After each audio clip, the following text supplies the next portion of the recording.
Well, the wind and heavy snow are causing some air travel headaches. Several flights had to be diverted from Chicago to Milwaukee today. Cody Holyoke's live out at Mitchell International to explain what happened. Cody.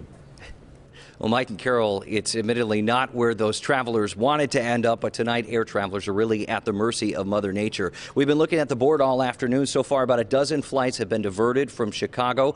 Others are now canceled, and the whiteout conditions have passengers scrambling for a way to get home.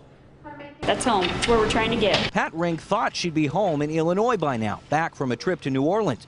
Mother Nature had other plans, so half her family flew to Milwaukee instead. Our other half went to St. Louis. We're going to try and get home from there, but all our cars are at Midway.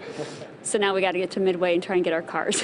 Many travelers were given an option: wait for the snow to clear or find another way home. I think we made the right decision. Joby Williams chose to control her own fate. After flying in a holding pattern above O'Hare, she landed in Milwaukee, then rented a car to drive home to Iowa. We'd rather be on the ground dealing with snow than in the air. With driving wind and blinding snow, conditions in Milwaukee aren't much better. We'll be keeping an eye on it. We'll have full crews on throughout. Crews are working on clearing the runways. Right now, Chicago seems to be the only problem destination, but that could soon change as the storm rolls through. We're also seeing cancellations from Milwaukee to O'Hare. That's really the only impact we've seen so far.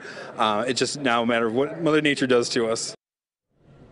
Obviously, that snow is continuing to fall. We've been watching the cancellations, as have these folks. Many of them are waiting for relatives who are actually here in Milwaukee, but have spent at least 2 hours on the tarmac today. We talked to a couple folks in that boat. The escalator, as you can see, is closed right now because the ticketing line is lined up to the escalator. I wish we could get over there and show you, but it is very long right now. Folks really trying to figure out what their plans are. If you do have a flight scheduled for tonight, make sure you call ahead or at least check online before you make the trip to Mitchell. On your side, live at Mitchell International Airport, Cody Holyoke, today's TMJ4. Always good advice. Thank you, Cody.